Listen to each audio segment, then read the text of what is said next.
Ya, pemirsa, untuk membahasnya lebih lanjut sudah terhubung dengan kami yakni anggota Dewan Pembina Partai Gerindra Andre Rosiade, Direktur Eksekutif Parameter Politik Indonesia Adi Prayitno dan juga Majelis Tinggi Partai Demokrat Prof. Syarif Hasan. Dan kami juga telah mengundang dari pihak PDIP, namun belum ada yang bersedia pemirsa untuk membahas topik diskusi kita pada malam hari ini. Bapak-bapak sekalian, selamat malam. Selamat malam. Baik, terima kasih sebelumnya sudah berkenan bergabung bersama kami di Berita Satu Utama. Saya ingin ke Bang Andre terlebih dahulu. Bang Andre, akhirnya dua tokoh utama nasional begitu ini sudah dipertemukan begitu ya. Kejadiannya juga sangat cepat. Boleh dibeberkan Bang, apa sih sebetulnya yang dibahas dan suasana pertemuan di Teguh Umar seperti apa Bang Andre? Ada nasi goreng kesukaan dari Presiden Prabowo Subianto nggak, atau ada cemilan-cemilan Lebaran mungkin di sana ya Bang Andre? Ya, jadi gini, Anissa, pertemuan antara Presiden Prabowo dan Ketua Umum PDI Perjuangan, Ibu Megawati Soekarno Putri ini merupakan silaturahmi dalam rangka Hari Raya Idul Fitri. Pertemuan ini berlangsung dalam suasana yang sangat hangat, kekeluargaan, dan mencerminkan hubungan personal yang sangat baik dan bersahabat di antara keduanya. Nah, intinya apa? Poin-poin yang bisa kita ambil, pertama, hubungan personal yang erat, di mana Presiden Prabowo dan Ibu Megawati terbukti memiliki hubungan personal yang sangat baik, terjalin lama, dan penuh saling hormat. Pertemuan ini tentu akan memperkuat kembali kedekatan dan komunikasi pribadi yang selama ini telah terjaga. Yang kedua, poinnya, nanti dikomentari sama Adi nih, silaturahmi, bukan politik kekuasaan, di mana agenda utama pertemuan adalah silaturahim Idul Fitri. Tidak ada pembahasan resmi mengenai kabinet atau koalisi pemerintahan. Ini adalah pertemuan antara dua tokoh bangsa yang menempatkan persatuan di atas kepentingan politik sesaat. Nah, apa sih isi pertemuannya? Ya, terus terang pertemuan itu sesuai informasi yang kami dapatkan, sebagian besar pertemuan berlangsung 4 mata. Ya, meskipun tidak dibuka ke publik, diyakini bahwa beliau berdua itu ya membahas masalah-masalah soal kebangsaan, termasuk bagaimana pengalaman Bu Mega memimpin Indonesia. Ya, ini yang disampaikan oleh Bu Mega kepada Pak Prabowo. Tapi intinya adalah, sekali lagi, tidak ada keputusan politik apapun yang diambil dalam silaturahim kemarin. Tapi yang perlu jadi catatan kita bersama, pertemuan ini menunjukkan bahwa komunikasi dan persatuan antar pemimpin bangsa adalah kunci untuk menjaga stabilitas nasional. Inilah contoh kepemimpinan yang matang, terbuka, dan berpandangan jauh ke depan. Nah, pertemuan kemarin itu berlangsung sekitar 1,5 jam, dimulai sekitar jam 20.30 malam. Itu yang mungkin bisa saya sampaikan. Oke, tapi Bang Andre, ini kan pertemuannya sudah dinanti sejak lama, sejak akhir dari tahun 2024 begitu. Banyak yang penasaran, tapi kenapa sih kemudian pertemuannya ini sepertinya terkesan diam-diam? Biasanya kita juga sebagai media nih biasanya diundang Bang Andre, tapi pada Senin malam kemarin berbeda. Apa alasannya Bang Andre? Kenapa memangnya ini sangat tertutup begitu? Emang ada hal sensitif begitu yang dibicarakan yang tidak bisa dibagikan ke publik Bang Andre? Atau lebih fokus karena tidak ada kamera atau seperti apa Bang Andre? Jadi pertemuannya kan seperti disampaikan Pak Dasko kemarin, bahwa ini kan silaturahim ya dalam masa Lebaran dan sudah direncanakan jauh-jauh hari, dan juga nggak tertutup juga. Setelah pertemuan kan Pak Dasko buka kaca di depan Teguh Umar itu, sempat menyapa wartawan, menyatakan ada pertemuan gitu loh. Kan disampaikan, lalu besoknya langsung dijelaskan secara terbuka oleh Pak Dasko, dan hari ini Pak Muzani juga menambahkan. Saya rasa tidak ada yang ditutup-tutupi dan kita bisa bebas dari segala krisis. Jadi menurut saya ini yang perlu kita apresiasi bersama pertemuan ini, bukan kita mau melakukan praduga-praduga ini ada apa, kenapa ini tertutup. Ya masa pertemuan Pak Prabowo dan Bu Mega silaturahim lalu kameramen harus masuk foto-foto gitu. Gitu loh. Oke, baik, meskipun Bang Dasko ini juga sempat membuka kaca walaupun irit bicara gitu ya. Coba saya ingin ke Bang Syarif. Bang Syarif, kalau dari Demokrat sebagai partai koalisi, kan lebar itu senyumnya itu. Ya, Mbak Nisa, pertemuan antara Presiden Prabowo dengan Ibu Mega, Presiden kelima Indonesia, tentunya ini dinanti-nantikan oleh seluruh rakyat bangsa Indonesia, karena kita tahu pasti bahwa Pak Prabowo di dalam memimpin 5 tahun ke depan ini perlu juga sharing pendapat, tukar pikiran dengan para pemimpin-pemimpin bangsa kita. Dan seperti kita ketahui bahwa Pak SBY juga sering bertemu dengan Pak Prabowo, Pak Jokowi juga, Presiden Jokowi juga sering bertemu dengan Pak Prabowo, kemudian sekarang bertemu dengan Ibu Mega. Tentu ini merupakan sesuatu yang sangat positif untuk membangun bangsa ini 5 tahun ke depan.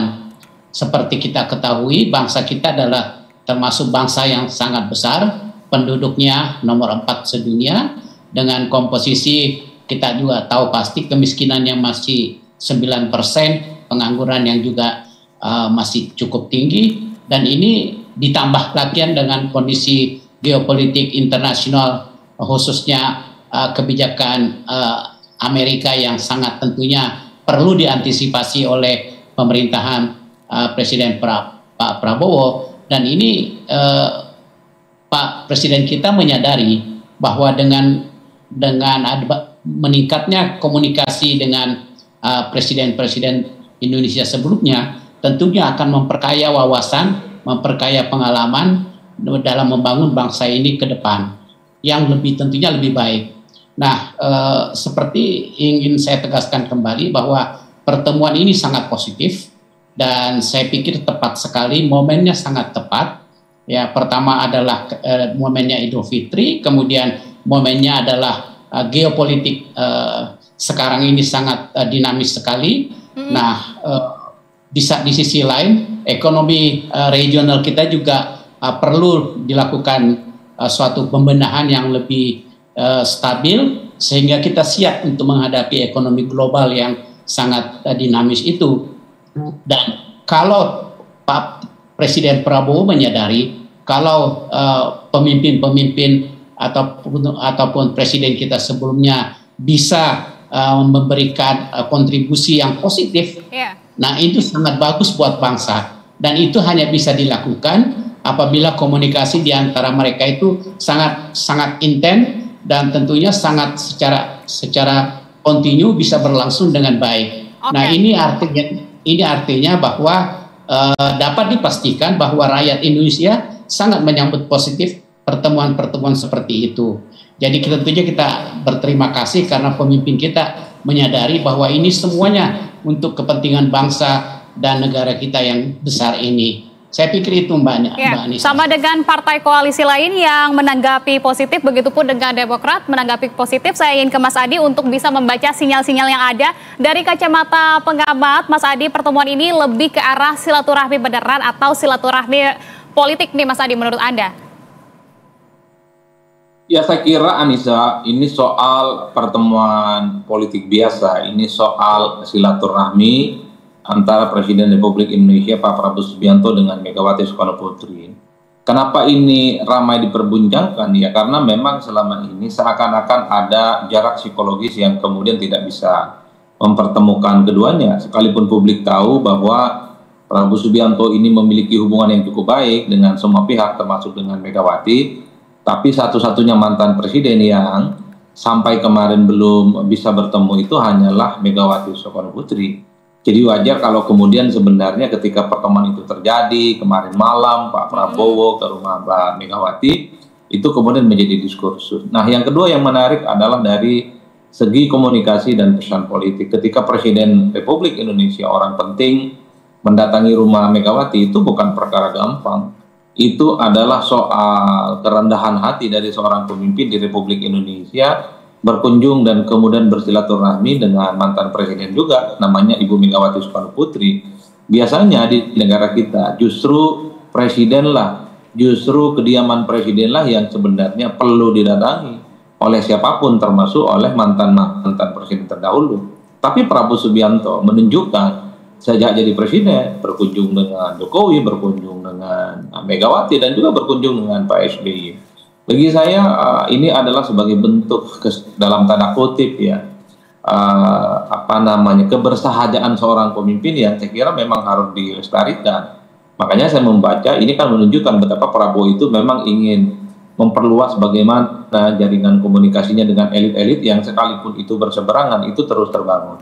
Tapi bagi saya nomor 3 ya, ini pasti dikaitkan dengan soal kemungkinan PDIP akan bergabung dengan Prabowo dengan pemerintah atau tidak. Bagi saya tanpa pertemuan ini sekalipun ya PDIP sudah menjadi bagian partai politik yang sudah memberikan dukungan secara total ke Prabowo.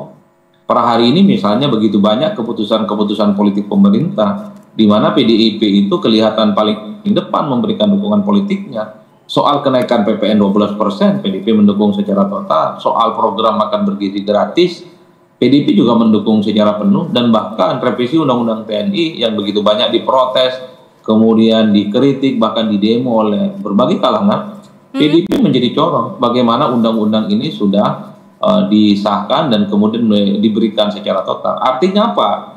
Kalau kita bicara tentang apakah PDIP bekerja sama dengan Prabowo atau berkoalisi dengan Prabowo, tanpa pertemuan dua orang ini sebenarnya sudah bekerja sama. PDIP itu sebenarnya kalau mau jujur, prakteknya itu adalah praktek yang memberikan dukungan politik secara total kepada Prabowo. Sekalipun misalnya tidak ada kader PDIP yang jadi menteri, betul, tapi secara prinsip kerjasama itu kan tidak harus ada kader PDIP jadi menteri, tapi kerjasama di bidang yang lain. Ketika kebijakan politik Prabowo itu didukung secara penuh, ataupun misalnya kalau kita melihat alat-alat kelengkapan Dewan juga, di situ banyak kader-kader PDIP. Itu kan menegaskan bahwa Gerindra Prabowo Subianto membuka selebar-lebarnya pintu kerjasama kepada PDIP. Jadi bagi saya tanpa pertemuan sekalipun PDIP sudah bekerja sama dengan Prabowo. Inilah yang saya sebutkan. Kalau saya selalu menganalogikan PDIP itu judulnya aja merah di luar, di dalam itu hati, pikiran, dan praktik politiknya ya kepala Garuda, yang itu merupakan simbol dari partainya Bang Andre Rosiade itu. Jadi di situ sebenarnya saya membacanya, Anissa. Oke, artinya Mas Adi ini PDIP walaupun tidak masuk koalisi begitu ya, masuk pemerintahan, tapi PDIP ini justru main di luar namun dengan tone yang lebih adem. Bisa dibilang begitu ya Mas Adi? Ya betul, karena yang dilihat oleh publik ukurannya adalah kader PDIP jadi menteri. Kan itu yang disebut dengan masuk kabinet dan masuk pemerintahan. Bagi saya membaca kerjasama politik PDIP dengan Gerindra, dengan Prabowo Subianto adalah pada konteks yang lebih substantif. Di mana keputusan-keputusan politik pemerintah, PDIP juga menjadi bagian dari salah satu pendukung utama. Yang sudah saya sebutkan satu-satu tadi, kenaikan PPN 12%, makan bergizi gratis, revisi Undang-Undang TNI, yang sudah disahkan jadi undang-undang. PDIP itu adalah partai yang menurut saya bagian dari yang mendukung penuh kebijakan-kebijakan itu. Jadi bagi saya sudah selesai pembicaraan PDIP itu bekerja sama dengan Prabowo Subianto. Model kerjasama PDIP tentu tidak seperti yang lain, di mana ada kader mereka jadi menteri. PDIP dengan Gerindra, dengan pemerintah, dengan Prabowo adalah kerjasama di bentuk yang lain di DPR. Alat kelengkapan Dewan kalau mau jujur ya itu juga bagian dari kerjasama politik yang sebenarnya sudah terbangun dengan PDIP. Saya bisa membayangkan kalau Bang Andre Rosiade ini tidak baik-baik saja hubungan politiknya dengan PDIP, bukan tidak mungkin tuh tidak ada kader PDIP yang jadi orang penting di DPR. Ketua DPR tak lagi PDIP, Ketua Banggar tak lagi PDIP, tapi posisi-posisi strategis itu kan tetap PDIP. Itu kan menegaskan sejak awal sebenarnya Gerindra itu sudah bekerja sama dengan PDIP. Saya kira di situ, Anissa. Baik, coba tanggap aja dari Bang Andre. Bang Andre bagaimana nih? Tadi kalau disampaikan dibaca oleh Mas Adi, memang ini sepertinya sounding dari kerjasama bareng sudah dijalin sebelum adanya pertemuan. Benar begitu Bang Andre? Ya, kalau kami di DPR selama ini berkomunikasi dengan baik dan bekerja sama dengan seluruh partai politik yang ada. Bahkan saya ini Wakil Ketua Komisi 6 ya. Nah, baru yang lalu kami juga mengesahkan namanya Undang-Undang BUMN, di mana di Undang-Undang BUMN ini adalah undang-undang yang melahirkan Danantara. Dan alhamdulillah teman-teman PDI Perjuangan juga mendukung penuh perubahan Undang-Undang BUMN yang melahirkan Danantara. Intinya apa? Saya rasa komitmen teman-teman PDIP ingin mendukung hal-hal yang baik dalam kebijakan Pak Prabowo, saya rasa sudah terrealisasi. Menurut saya intinya gini Mbak Anissa, bahwa hal-hal yang baik tentu akan didukung oleh seluruh kekuatan politik ya. Jadi insya Allah selama ini hubungan kami di parlemen seperti disampaikan Adi sangat-sangat baik.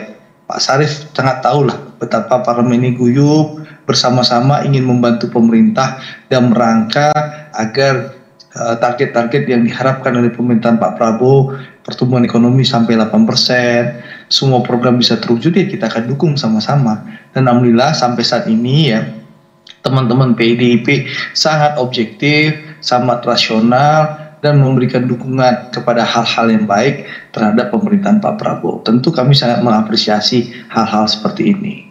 Oke, baik, kalau gitu saya ingin tanya juga ke Bang Syarif. Bang Syarif, ini kalau dari Demokrat sudah diajak bicara belum nih pasca dari pertemuan itu? SBY juga, Pak SBY akan mengadakan pertemuan serupakah dengan Presiden kelima Megawati Soekarno Putri atau seperti apa Bang Syarif? Pada dasarnya ini kan pertemuannya baru kemarin. Jadi tentunya akan ada pertemuan tingkat tinggi antar partai-partai, ketua-ketua umum partai koalisi, bagaimana follow up daripada pembicaraan kedua pemimpin tersebut. Intinya adalah tentunya kalau ini, dan kami yakin bahwa pertemuan ini kan demi untuk kepentingan bangsa Indonesia ke depan. Bagaimana membangun bangsa Indonesia ke depan, bagaimana agar pembangunan ini bisa berjalan dan target-target pemerintah bisa dapat tercapai dengan baik. Nah tentunya sebagai follow up-nya tentu akan dibicarakan dengan ketua-ketua umum partai politik. Nah, bahwa pertemuan antara Pak SBY, Presiden SBY dengan Ibu Megawati tentunya itu kan tinggal menunggu timingnya. Karena pihak Pak SBY juga tidak ada masalah, ini tinggal hanya menyangkut masalah waktu saja. Begitupun juga saya mendengar dari Mbak Puan bahwa Ketua Umum Partai PDI Perjuangan juga sangat berkeinginan untuk bisa adanya silaturahmi demi untuk kepentingan bangsa ini ke depan yang lebih bagus.